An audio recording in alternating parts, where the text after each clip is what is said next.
Dan di KPK sekarang, kemarin berapa hari yang lalu kami datang ke KPK, saya, Abraham Samad, macam-macam Saud Situmorang, mengeluh mereka terpecah dua, kan 4 orang tinggal, 2 pro ke sana, 2 lagi pro keadilan lah ya, ada faksi keadilan, ada faksi sejahtera kayaknya kan. Mereka mau menersangkakan salah satu wakil menteri yang sudah tersangka dan menang di pra-peradilan. Nggak bisa, karena sudah dikuasai oleh penegak hukum di sana. Coba rekrut kembali orang-orang kredibel yang dibuang di masa Mulyono, yaitu Novel Baswedan dan kawan-kawan, sepanjang masih fit dan masih proper, kan begitu, dan masih mau. Kelihatannya juga nggak ada reaksi. Jadi 4 indikator untuk menunjukkan bahwa ada keseriusan dalam memberantas korupsi nggak ada. Yang ada adalah menersangkakan Tom Lembong.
Ini nanti kajian sendiri. Kenapa dia begitu kuat? Ya salah satunya ya ininya banyak ini pasti, ya kan? Nggak mungkin kalau ininya sedikit. Orang kan ikut cuma 2 hal saja, uang dan kuasa. Kalau kuasa secara direct sudah tidak ada lagi, ini secara direct. Tapi uangnya banyak betul. Saya kira hati-hati juga. Tiba-tiba gedung ini pindah ke pemilikannya besok. Karena langsung dibayar 100 miliar. Ambil aja. Mas Sumi di lapangan aja nanti ya katanya, ya kan? Kan bisa terjadi hal tersebut. Karena itu saya lihat, oke, Prabowo ingin dilantik dulu, lalu Fufu Fafa takut tidak dilantik karena pada waktu ada gerakan untuk membatalkan pelantikan Fufu Fafa, ya kan? Saya tidak bilang Gibran loh, saya bilang Fufu Fafa, ya kan? Kalau dia ngaku bahwa Gibran itu Fufu Fafa, salahnya sendiri, berarti benar kan? Nah, oke, lalu kemudian terjadilah pelantikan pada tanggal 20 Oktober. Wah, hebat sekali pidatonya. Pada detik ketika dia dilantik dan berpidato tanpa teks tersebut, dan dia bisa menghafali satu-satu kepala negara, mungkin ada teleprompternya, jangan-jangan ya kan? Ada teleprompternya. Kita terkesima karena saya bikin video pada detik awal. Dia sudah membalikkan apa yang dilakukan oleh Mulyono selama 10 tahun. Kan pidatonya kan pidato antitesis terhadap Mulyono semua itu kalau kita lihat. Soal korupsi, soal oligarki, soal macam-macam, ya kan? Dan kalau kita baca lagi bukunya Paradoks Indonesia yang dia bikin, tambah lagi kita yakin, wah ini keren ini orang, ya kan? Keren. Jangan-jangan waktu dia panggil calon-calon menteri Mulyono itu cuma gimmick doang. Ya kan dipanggilin. Dan setelah dia dilantik pagi hari, malamnya dia umumkan tabungan optimisme itu langsung turun. Langsung turun. Dari 48 menteri, setidaknya 18 menteri itu mereka yang pernah diangkat di era Jokowi. Ini bagi sebuah kementerian kabinet ya luar biasa. Bayangkan antara kabinet Jokowi 1 dan Jokowi 2 saja, kadang-kadang tuh bedanya bisa sampai berapa persen. Tapi ini bayangkan lebih dari 30% kabinet Jokowi masih dipakai oleh Prabowo. Ini mengindikasikan, waduh, ternyata seperti Adi Masardi bilang, yang perlu dilakukan Prabowo itu cuma satu saja, dan itu sulit. Bukan mempersatukan kita, tapi mempersatukan antara kata dan perbuatan. Bayangkan, dia bilang kita berantas korupsi, kan begitu? Tapi yang dia lantik orang-orang bermasalah, ya kan? Ada Mr. B, ada Mr. L, ada Mister A, saya nggak bilang Erlangga ya, saya bilang A ya kan, gitu ya. Ada Mister A, ada Mister E misalnya, sudah jadi tersangka, dilantik lagi. Bayangkan. Saya nggak bilang Erick Thohir, saya bilang E. Nah, dan itu adalah menteri inti di kabinet Jokowi dan di bidang perekonomian pula. Lebih shocking lagi ternyata diangkatnya pula Mister segala urusan, ya kan? Atasi segala urusan. 2 jabatan lagi. Saya bilang, wah ini sebenarnya yang presiden ini siapa? Nah makin, lalu kemudian kita lihat gerakannya. Oke, dia Kejaksaan Agung lari cepat. Saya ambil perspektif hukumnya ya. Kejaksaan Agung lari cepat. Ada kasus Zaruk Rikar. Jangan disingkat ya. Zaruk Rikar, bukan za. Ibu-ibu bilangnya.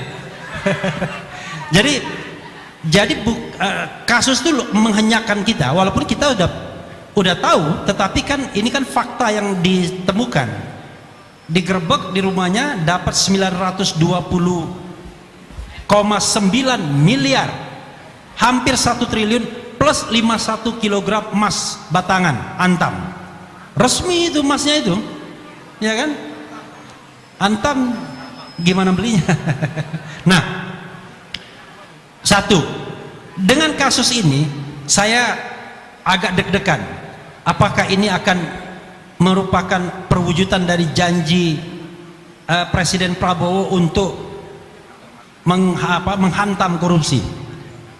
Jadi saya udah berkali-kali ngomong di TV, kalau satu Markus saja 1 triliun selama 10 tahun, satu pintu Markus, dan kita tahu ini Markus ini cuma dapat fee yang 1 triliun itu. Suap yang dia salurkan itu misalnya 5 kali lipat seperti dalam kasus Robert Tanur ini, ya kan? Berarti 5 miliar ke hakim, 1 miliar ke dia sebagai fee, berarti kan 6 miliar. Kalau dia dapat 1 triliun berarti kapitalisasi uang beredar dari satu Markus ini 6 triliun. Kalau 6 triliun, pertanyaannya adalah berapa hakim yang terlibat, terutama hakim agung. Makanya saya bilang di TV, nggak mungkin kan tukang sapu yang dibagikan uang, iya kan? Nggak mungkin orang yang tidak memutuskan.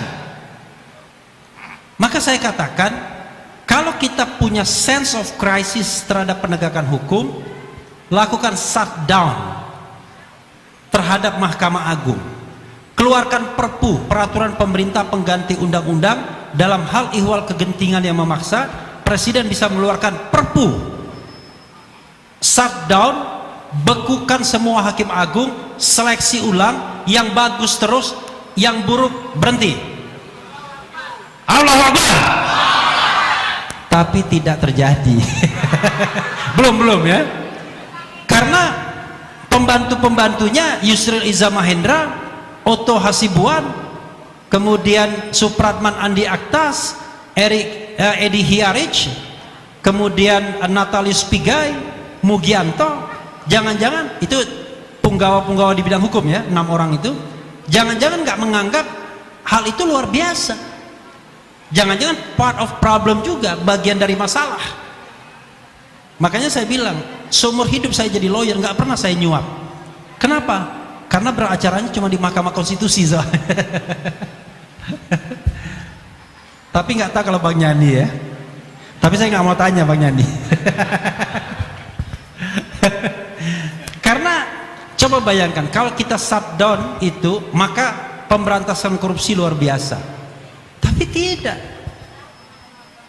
Zaruk Rikarnya ditangkap, nanti diproses, paling kena berapa tahun, sampai di MA dia juga yang menyidangkan, selesai dengan uang. Iya, kalau uang 1 triliunnya itu kembali ke negara, jangan-jangan ditilep juga, ya kan? Sama seperti uang Sambo.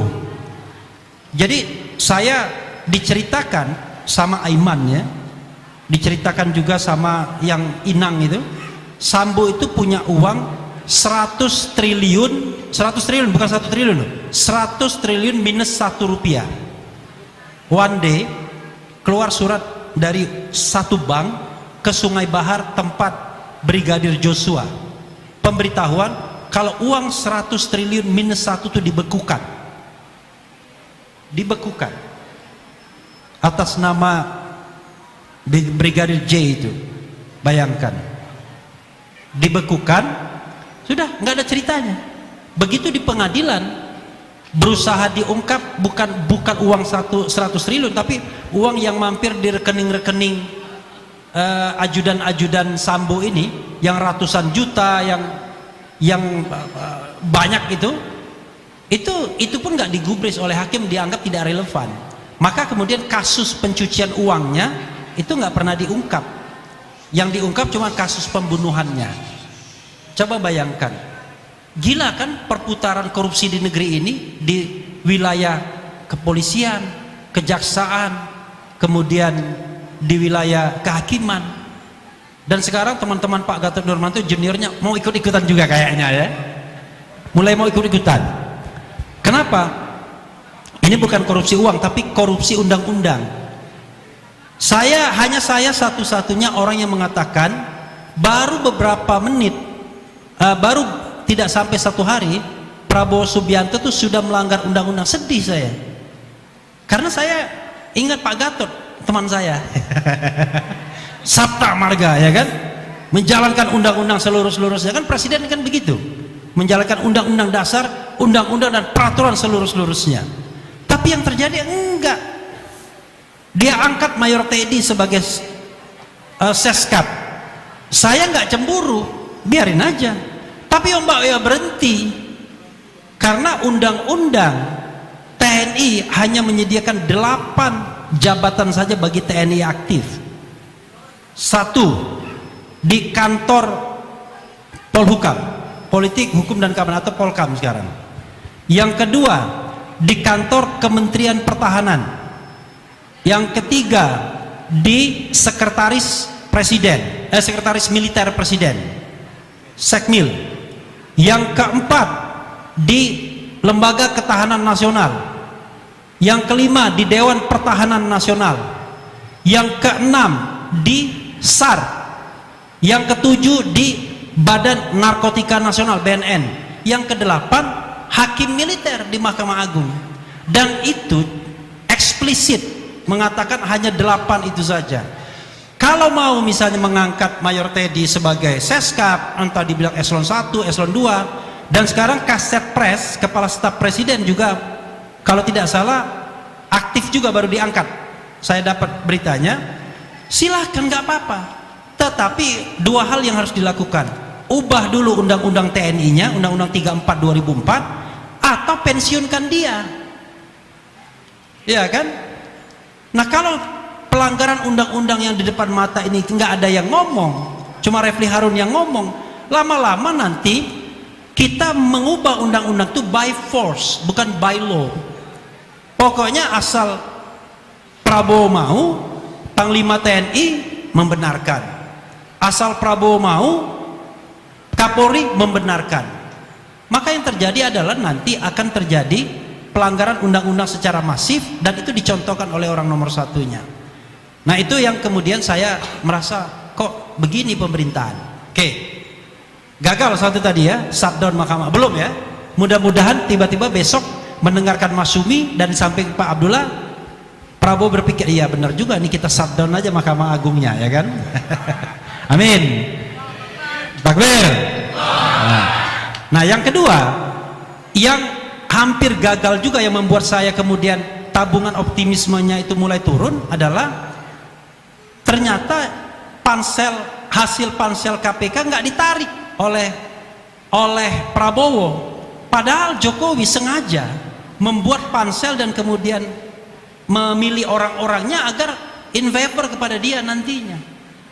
Tetap dia ingin kuasai KPK-nya.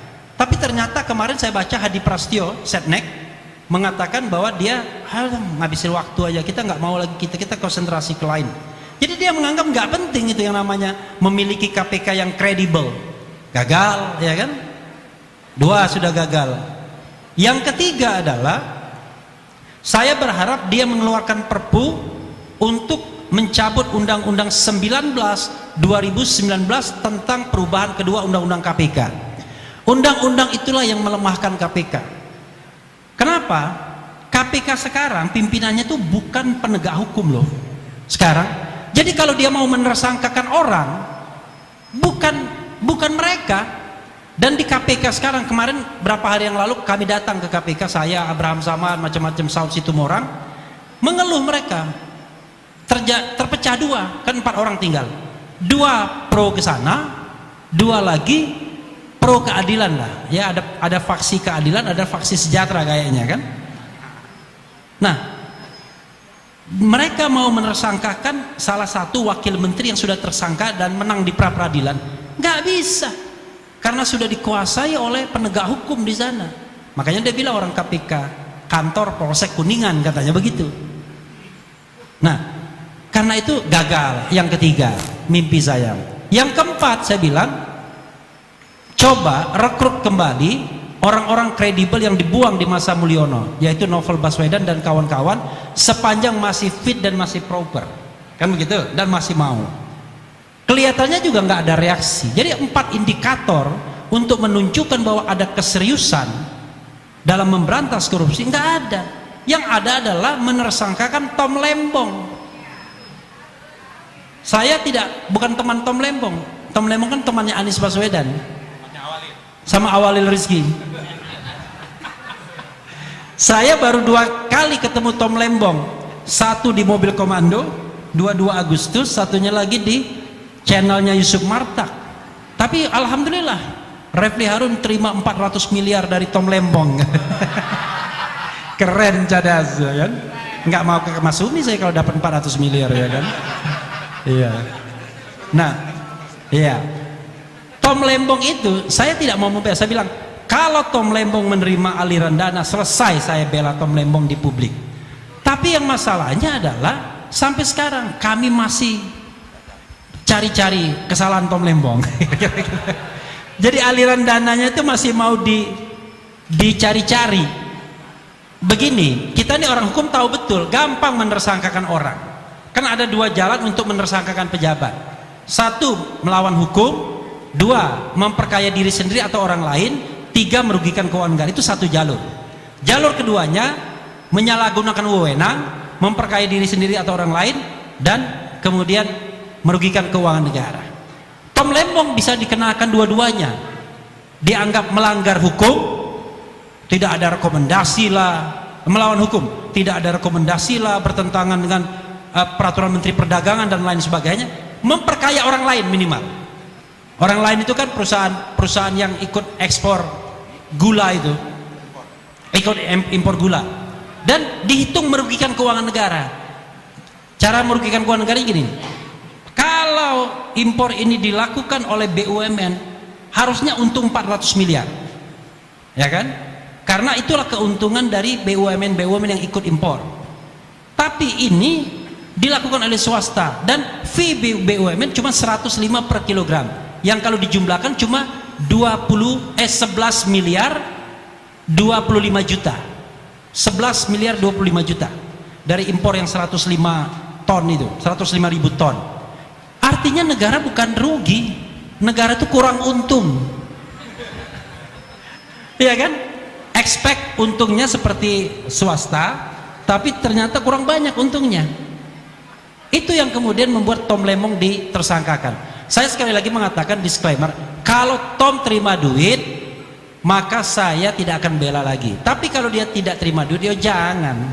Masa orang kita menzalimi orang kan? Nah, lalu apa yang ingin saya katakan? Saya mau tunggu 100 hari untuk mungkin final say, sikap terakhir terhadap Presiden Prabowo. Indikatornya adalah, yuk kita sama-sama bikin penilaian yang objektif, rasional terhadap masing-masing menteri yang bisa kita nilai. Kalau menteri ini korup, kita bilang korup. Menteri ini tidak perform, kita bilang tidak perform. Menteri ini bagus, kita bilang bagus. Karena saya heran, orang berlomba-lomba jadi menteri, enak jadi YouTuber. Gajinya katanya cuma 18 juta. Kan kecil sekali kan. Yo, gajinya sama tunjangannya 18 juta, tapi yang lainnya nggak tahu kita. Tapi itu yang dirilis kan oleh. Jadi saya heran kok orang berlomba-lomba jadi menteri, itu baru menteri, wakil menterinya lebih kecil lagi. Ya kan? Tetapi let's say anggap saja dia dapat macam-macam lah, honor sana honor sini, nggak nyampe juga 100 juta per bulan. Ya kan? Nah, tapi kalau Anda mau korup, ya unlimited. Seperti menteri yang dulu saya kalau melihat mobil mewah marah saya. Saya melihat oh ini marah saya. Ternyata enak juga barang itu. Saya nggak ngomong ya. Coba bayangkan, kan itu nggak tidak rasional. Kalau kita bicara tentang orang menjabat selama sekian tahun jadi menteri, kekayaannya luar biasa tingginya, artinya dia nggak kerja. Kayak Umar bin Khattab kan komplain sama gubernur-gubernurnya. Ada gubernur yang bilang, saya ya khalifah, saya kerjanya di luar jam kantor katanya, di luar tidak jam kantor. Iya, tapi kan Anda kan pemimpin, Anda gubernur, kan Anda harus mikirkan rakyat 24 jam. Kalau ada rakyat nggak makan, rakyat kesusahan, kan harus Anda pikirkan. Tapi kalau Anda berbisnis, berarti Anda seperti pegawai, keluar itu Anda bisnis kemana-mana, nggak mikirin rakyat. Jadi kalau mau jadi pemimpin, apalagi kata Hatta, yang namanya menteri adalah pemimpin sehari-hari sesungguhnya. Jadi menteri itu bukan pegawai teknis administratif. Nggak perlu saya profesor X dan lain sebagainya, saya ini dan lain sebagainya. Nggak penting gelar akademik yang hebat-hebat. Yang penting adalah punya leadership baik, punya visi, bisa mengarahkan, kemudian yang penting manajemen yang baik. Bagaimana menggerakkan birokrasi. Ada menteri menghadap DPR. Saya didukung oleh pihak luar, tapi saya nggak didukung oleh birokrasi saya. Iyalah, yang pihak luar yang mendukung itu pengembang. Menteri apa? Saya tahu kan menteri apa. Saya kira karena itu 100 hari kita evaluasi menteri, kita rekomendasikan pada Prabowo, kita minta ganti orang baik. Syukur-syukur Pak Gatot bisa masuk nanti, Bang Yani bisa masuk, kemudian Bang Awalil Rizki bisa masuk, dan yang di luar cuma saya sama Pak Abdullah Hamahwa saja. Biarlah kami yang oposisi, karena jadi oposisi itu berat. Biarlah kami. Wassalamualaikum warahmatullahi wabarakatuh. Waalaikumsalam warahmatullahi wabarakatuh.